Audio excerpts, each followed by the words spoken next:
Sean bienvenidas a su podcast Semillas para la Vida, Esperanza para un mundo en crisis. Esta serie de podcast busca visibilizar las resistencias al neoliberalismo desde las prácticas de soberanía alimentaria que se dan en la ciudad de Medellín.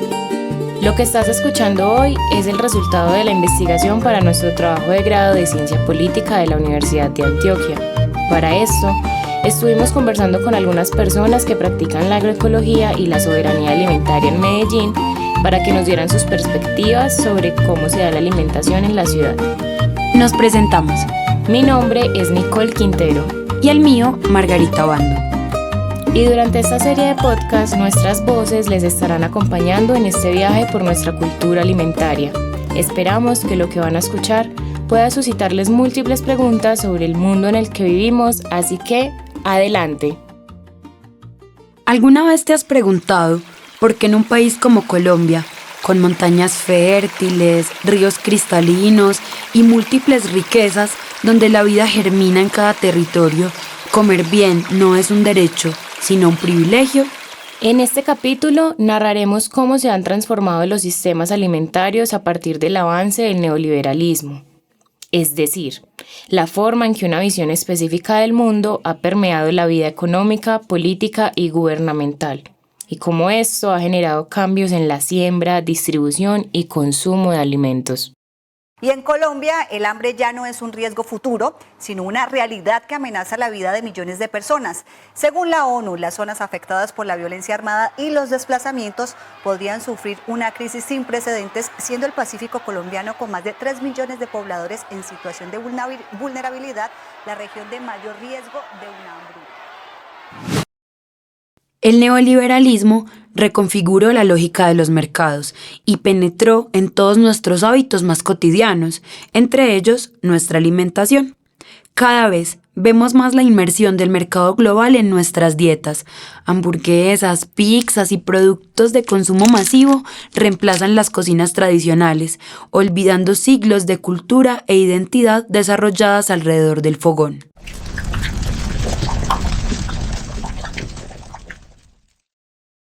Él es César Alberto Cuervo, líder social de la Comuna 13 que ha participado en varios procesos de establecimiento de huertas urbanas en Medellín. Mi nombre es César Alberto Cuervo Ruiz. He participado en varios procesos comunitarios, inicialmente en la Comuna 13, la construcción de la biblioteca, en construcciones de los cerezos, proyecciones de organizaciones comunitarias y en proyectos de huertas comunitarias y proyectos productivos en colectivos de mujeres y organizaciones comunitarias. Estamos en el sector de la Loma. El tránsito entre lo urbano y lo rural se hace evidente. La montaña es cada vez más verde y la vista de la ciudad se hace mejor. Conforme avanzamos, el ruido empieza a menguar. Aparecen las mariposas, los caballos y los cultivos de café. Mientras caminamos, César nos va contando las transformaciones y sucesos de cada fragmento de barrio que se iba divisando. Nos cuenta la historia de una propiedad que fue convento, cárcel y huerta. Nos habla de un derrumbe que arrasó con varias viviendas y nos señala, con un poco de nostalgia, la que fue su casa y la de su mamá. Cuando le preguntamos a don César qué cambios ha percibido en la alimentación a lo largo de su vida, nos contó. Hemos perdido muchas costumbres ancestrales que deberían estar arraigadas dentro de nuestros hábitos alimenticios, pero dado el caso del desarrollo industrial y social de nuestro municipio, de nuestro país, casi se podría decir que hoy en día mucha gente pasa la mayor parte de su tiempo con productos químicos, papitas, gaseosas, bebidas procesadas o a veces hasta aguas que relativamente pues van degenerando la calidad de vida del ser humano. Pero, ¿cómo se conectan estos cambios alimentarios con la idea de neoliberalismo? El teórico social David Harvey define al neoliberalismo como una teoría que agrupa prácticas políticas y económicas que proponen que el bienestar humano y en general los derechos pueden alcanzarse mediante el libre mercado. Es decir, que si cada quien busca su propio beneficio como dueño de su propiedad y de su dinero, la sociedad mejorará sin que el Estado intervenga. Esta forma de ver al mundo pone al mercado en el centro de la vida social y cultural, ignorando el daño ambiental y la desigualdad, priorizando los intereses de grandes industrias sobre el cuidado de la vida.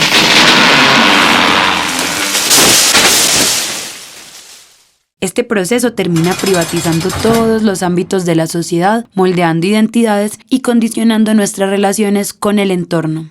Por lo tanto, lo que comemos está más inspirado por la oferta que existe a nivel global, desde la publicidad y desde lo que llega a los mercados, que por los alimentos que son tradicionales de cada territorio, cultura y comunidad. Así se van desplazando saberes y prácticas ligadas a la siembra y a la cocina, que por siglos han marcado la identidad de los pueblos, por darle cabida a los alimentos masificados, industrializados y que puedan elaborarse de forma más rápida. ¿Se ha preguntado usted de dónde viene la comida de su despensa?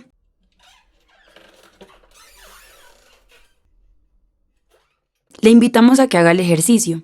Mire de dónde se ha cosechado o empacado, qué tan lejos de usted está ese lugar. ¿Se podría sembrar y cosechar cerca del lugar donde usted vive?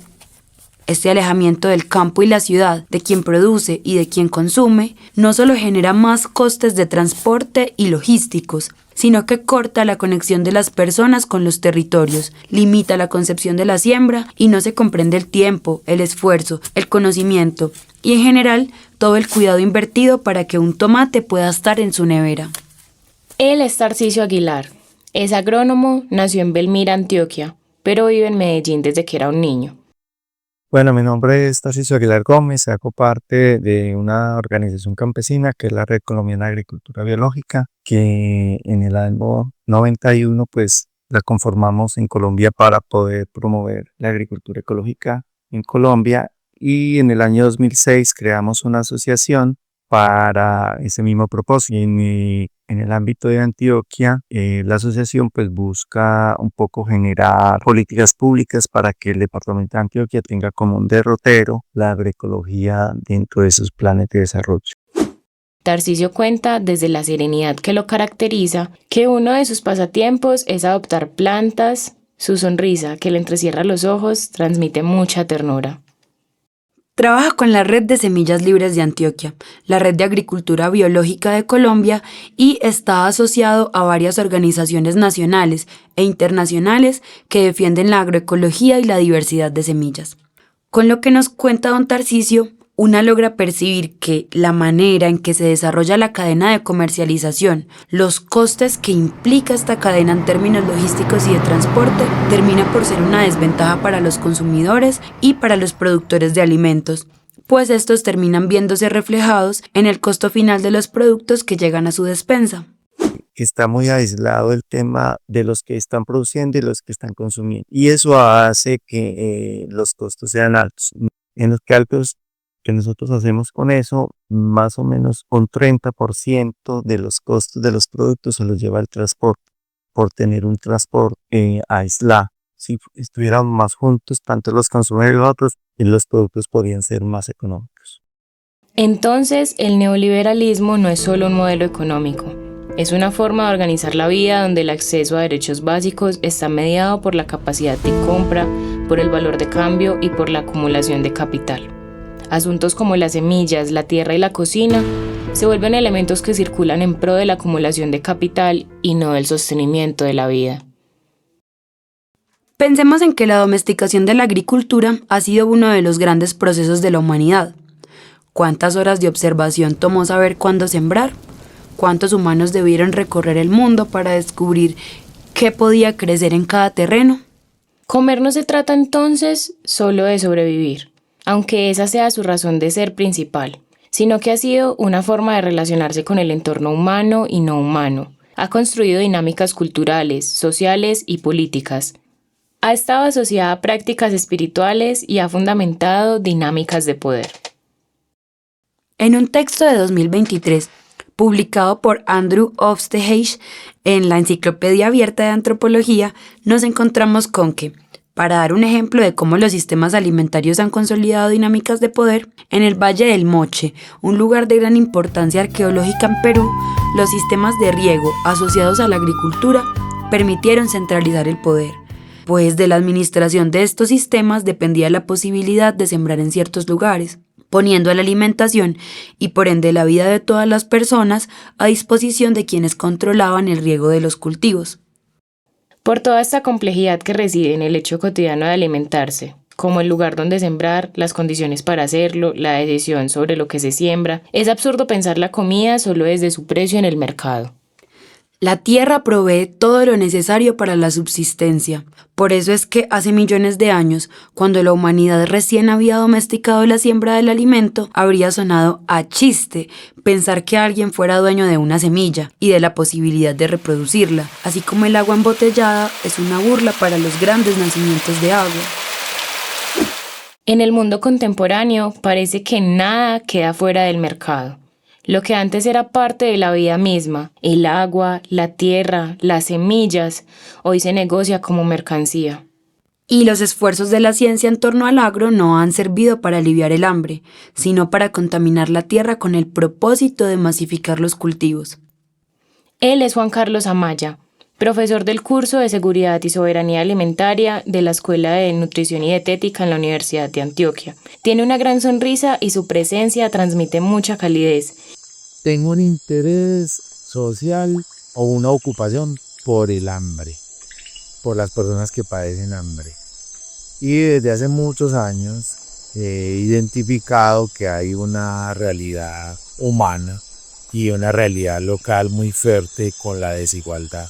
Y en ese orden de ideas, hace más de 20 años, tengo un trabajo voluntario en la Corporación Ave Colibrí, donde con un grupo relativamente pequeño de familias, mujeres cabeza de familia, trabajamos sobre 3 verticales, 3 líneas, que son la alimentación, la vivienda y la educación. Inmediatamente nos hizo sentir como si fuéramos conocidos de hace tiempo. Cuando estábamos construyendo el proyecto de investigación, habíamos leído y citado su tesis de maestría, así que, cuando nos lo cruzamos en el camino, lo sentimos como una hermosa causalidad. Y aquí, una mención especial a la profe Jessica por ser tan oportuna y contactarnos con el profe Juan Carlos, cuya perspectiva ha nutrido profundamente nuestra visión sobre la alimentación. Lo que piensa sobre el enfoque que la ciencia le ha dado al agro es: Con todo el desarrollo tecnológico, con todo lo que se crea y vemos diario, inteligencia artificial, de todo, que uno se sorprende, uno dice, wow, esto yo no creí que esto podía pasar, drones, una cantidad de cosas, y uno dice, y no hemos podido resolver algo tan elemental que es alimentarnos. Esta problemática ha sido identificada por varias personas, entre ellas Carlos Velázquez. Es sociólogo, especialista en gestión de desastres, magíster en estudios urbanos regionales y actualmente está cursando una maestría en agroecología y desarrollo rural. También ha sido profesor de diferentes universidades del país. Carlos es habitante del Faro en Medellín. Tiene más de 22 años de experiencia en el movimiento comunitario de la ciudad, en organizaciones como la Red de Organizaciones Comunitarias, la Mesa Interbarrial de Desconectados, la Mesa de Vivienda y Hábitat de la Comuna 8, el Movimiento de Laderas y el proceso de la Huerta Escuela, El Faro. Carlos resalta que la importancia del derecho a la alimentación y de la alimentación saludable, porque los niveles de desnutrición y malnutrición que estamos teniendo en los sectores populares de Medellín es una problemática bastante alta. A finales del siglo XX, muchos países del sur global, entre ellos Colombia, adoptaron la llamada apertura económica, reformas que redujeron aranceles, privatizaron sectores públicos y liberalizaron los alimentos.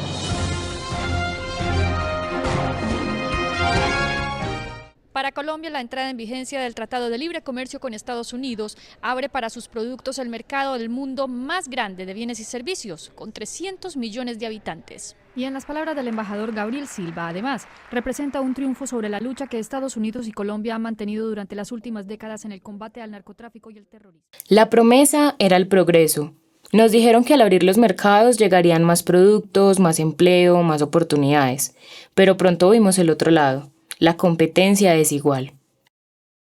Los pequeños agricultores no pudieron competir con los precios del mercado internacional y aparecieron los monocultivos, la oportunidad para sacar mayor rentabilidad y dar precios bajos a la industria.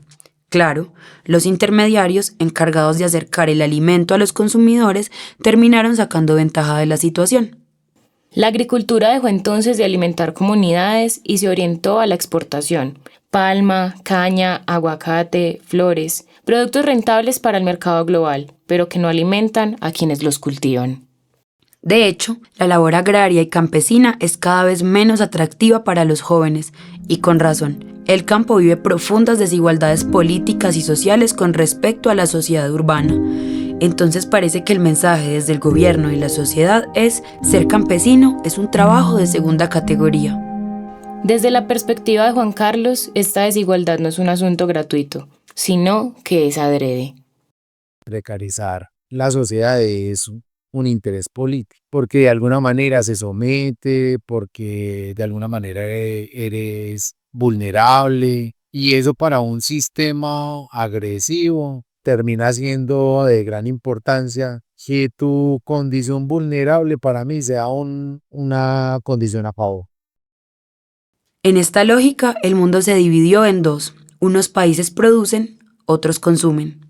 América Latina exporta toneladas de soya y café, mientras muchas comunidades campesinas no tienen garantizada una comida digna.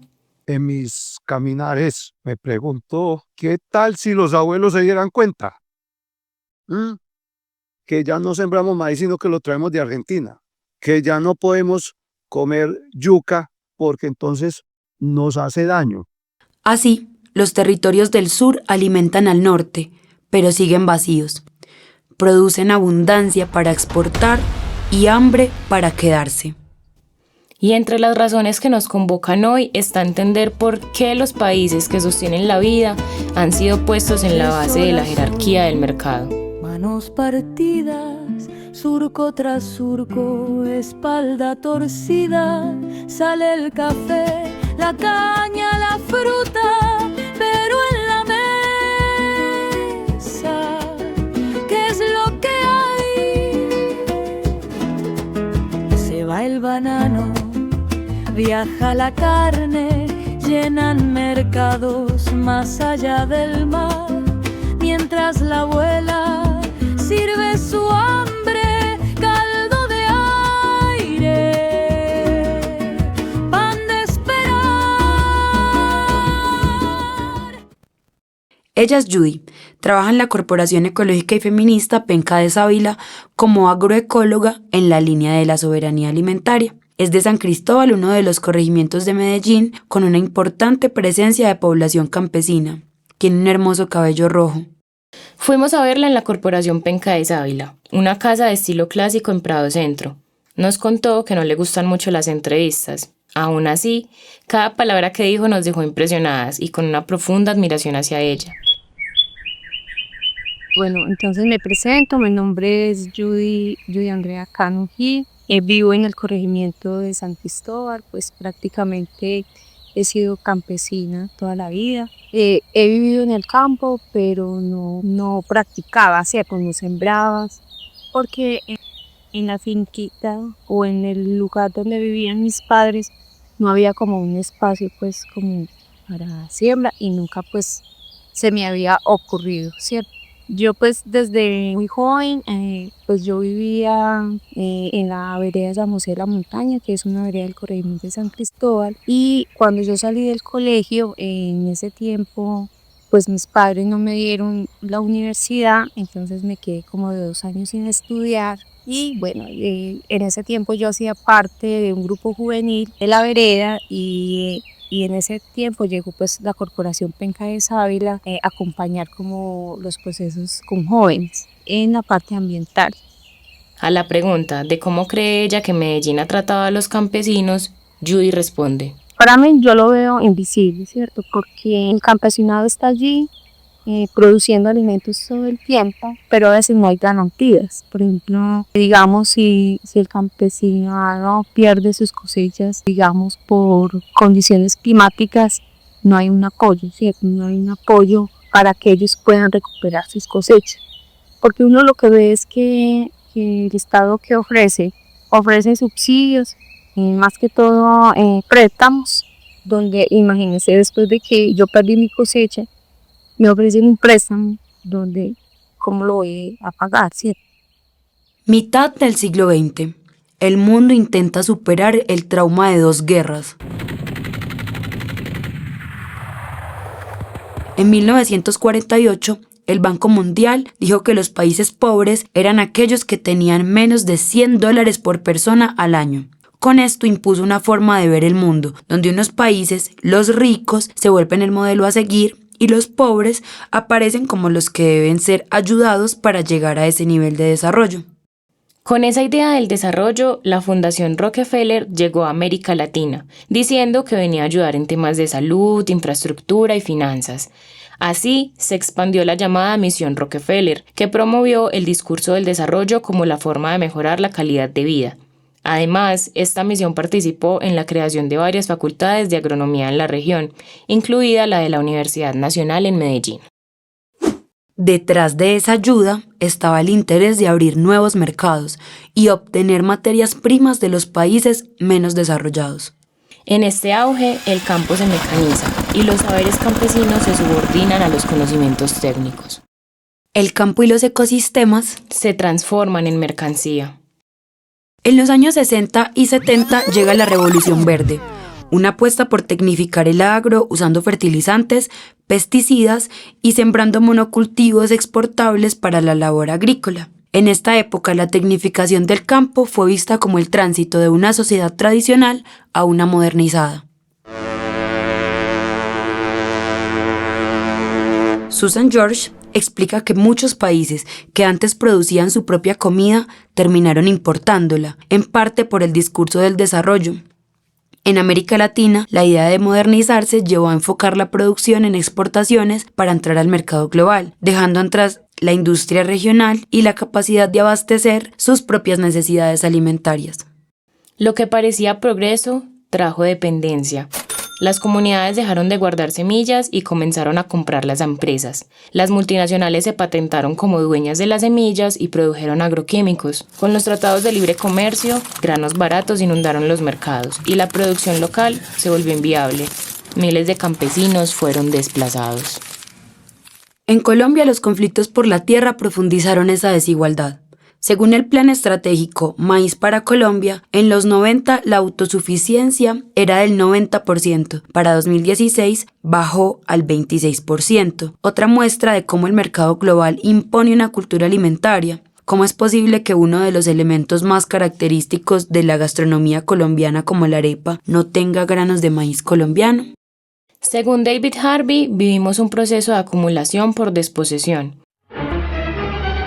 El capitalismo, cuando ya no puede crear, empieza a quitar. Se apropia de lo que en algún momento fue un bien común, un recurso compartido y cuidado por toda una comunidad o territorio, el agua, las semillas, incluso la memoria de los pueblos. Nada es visto ni valorado por fuera de la lógica comercial. Desde las estrategias institucionales se obliga a que las comunidades entren en esta lógica mercantil para hacerles parte de los proyectos agrarios que se promueven desde las administraciones, relegando las formas de siembra desarrolladas tradicionalmente por los territorios, suplantándolas por insumos que son tóxicos para la tierra y para quienes la trabajan. Una revelación hizo el médico John Benavides al confirmar que en el organismo de 232 niños de Usme y Sumapaz hallaron rastros de plaguicidas. Absolutamente todos los niños, ningún niño ni niña está libre de los venenos, todos están contaminados. La población de abejas en Quindío, en el oeste de Colombia, se ha reducido drásticamente en los últimos años. Las investigaciones oficiales apuntan al fipronil, un pesticida prohibido desde 2013 en la Unión Europea y de uso restringido en Estados Unidos y China. Un agrotóxico utilizado en los cultivos de maíz y girasol que es muy destructivo con las abejas. En los últimos 2 años se puede calcular de más de 80 millones de abejas muertas. Estamos hablando de más de alrededor de 800 colmenas, 100.000 abejas por colmena es una cantidad muy grande, es una cantidad alarmante. A la par que los enjambres desaparecen, ha ido surgiendo un boom de plantaciones de aguacate y cítricos que han convertido al país en el principal proveedor de aguacates de Europa, pero son cultivos vulnerables a las plagas y requieren intensas fumigaciones. ¿Dónde está la voz que rompe cadenas? Dibujemos futuro con tinta valiente. No más sombra, solo luz presente. No queremos dar por sentado que todos comprendemos de la misma manera a qué hace referencia el término común, que usamos para hablar de los recursos que sostienen la vida humana y que, desde el auge del capitalismo como sistema económico, son vistos a partir de su valor comercial. Para comprender cuál es la esencia de lo común, nosotras quisimos apoyarnos en la socióloga mexicana Raquel Gutiérrez Aguilar, que dice que lo común no es un recurso natural, sino algo que se teje en la vida cotidiana. Lo que entendemos como común es un acuerdo social que surge de nuestros tejidos comunitarios, de los esfuerzos por sostenerlos, por brindarnos protección, en fin, por poder vivir en sociedad. Pero el neoliberalismo ha roto esos tejidos, todo se mide en dinero, nos ha hecho ver cada aspecto de la vida, el trabajo, el cuidado, como si fueran procesos aislados, desconectados unos de otros, en lugar de ser vistos como parte de un sistema social creado para permitir la reproducción de la vida. Esa tiranía del dinero hace que todo tenga precio. En los sistemas alimentarios se vive esta acumulación cuando las semillas nativas pasan a ser propiedad de empresas y las comunidades pierden herramientas para sostener sus propios sistemas alimentarios. Nuestros padres sembraban arracacha, sembraban mazaba para el sancocho. La mazaba es un tubérculo parecido a la papa. Desafortunadamente eso está desaparecido. César nos muestra una preocupación por la fragilidad de la vida frente al abandono del campo. Si el campo no es una profesión atractiva, si lo que se promueve desde la ciudad es el crecimiento urbano, ¿quién sostendrá entonces la vida? Si la organización social está pensada en torno a la acumulación de capital, el debilitamiento del tejido social se hace inminente. Pero no todo está perdido, pues la energía vital emerge entre las palabras de las comunidades, de las organizaciones que se reúnen alrededor de una huerta, que trabajan por el territorio, de las personas que se rehúsan a asumir la indiferencia como forma de vida. Luego de una mañana de trabajar, dialogar y compartir un arroz con leche con las mujeres organizadas en torno a la huerta menstrual en el barrio María Cano Carambolas, vamos caminando con Alba hasta Bello Oriente. En el camino disfrutamos de la vista y analizamos cómo se entremezcla la vida urbana con la vida rural. Huertas y plantas que adornan el paisaje y nos acompañan. Y así llegamos a la Casa de la Vida, un lugar en el que se busca la promoción del desarrollo integral de niños, niñas y jóvenes en el barrio. Detrás de la Casa de la Vida está la casa de José Arnulfo Uribe Tamayo, un hombre que se ha dedicado la mayor parte de su vida al trabajo comunitario y a la reconexión de las personas con su territorio. Es una de esas personas que hacen que uno recupere la fe en un mundo más humano. Lo primero que vemos al llegar a su casa, el lugar donde lo entrevistamos, es a su perra África, con K, una criollita hermosa de color negro con patas blancas, como si tuviera medias. Al entrar, observamos que la casa de Arnulfo está decorada con materiales reciclados, atrapasueños y letreros o frases que demuestran su cosmovisión de la existencia, sus trabajos con el barrio, los niños y la ciudad. Al caminar con Arnulfo por el barrio nos dimos cuenta de que es un hombre bastante popular. Con su largo cabello y su larga barba blanca, es reconocido por los niños que con confianza lo llaman Arnu, denotando la conexión que tienen. Arnulfo nos comparte sobre cómo en el territorio donde vive, Bello Oriente, llegaron al concepto de bienes comunes y lo integraron a su forma de ver el mundo. El año pasado una chica nos dio una idea muy genial, nos dijo, son bienes comunes, hay que mirarlo desde ahí. Entonces empezamos a trabajar el concepto de bienes comunes, cómo aprovechar esos bienes comunes que estamos tirando todo el tiempo. Porque ya no hablamos de residuos, sino de los bienes comunes sólidos y orgánicos. Los orgánicos son todos los que pueden recuperar, regenerar suelos y estos, que es todo lo orgánico. Y los sólidos que nos van a servir para este tipo de cosas, pues que esta es una de las botellas de amor hoy día. Antes las llamábamos ecoladrillos porque les cabía de todo, o sea, no había discriminación en lo que fuera, solo de llenarlas.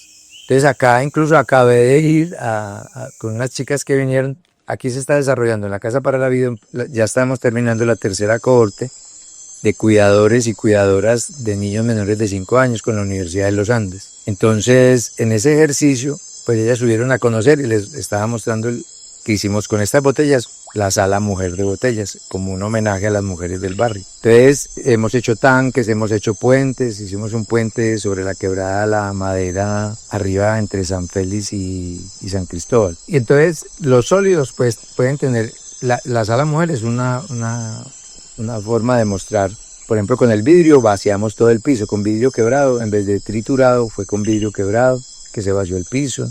Hay unas ventanas con llantas, bueno, darnos cuenta de que todo es útil, de que son bienes.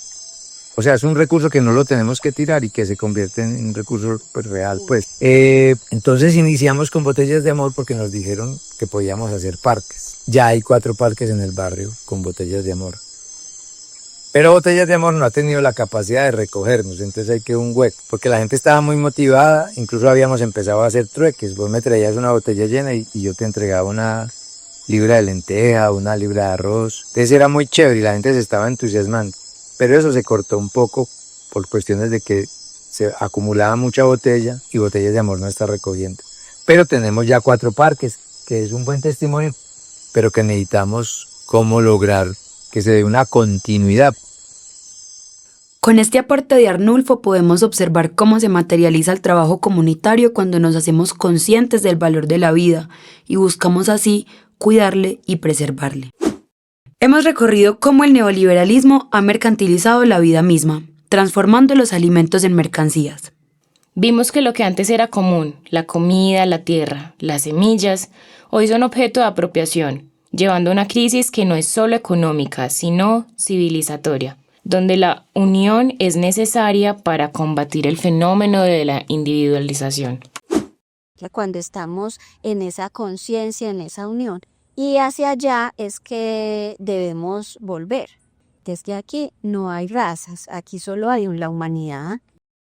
Es importante que nos hagamos conscientes del daño ambiental que estamos generando en el planeta con el sistema de producción vigente. Este capítulo es solo el inicio.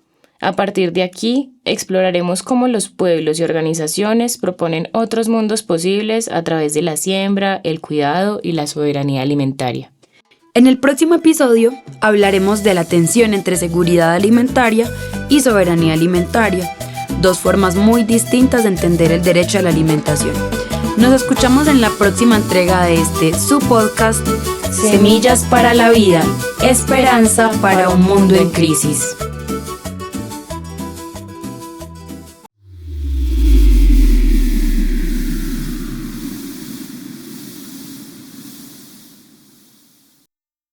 Y la indiferencia me parece una cosa muy brava.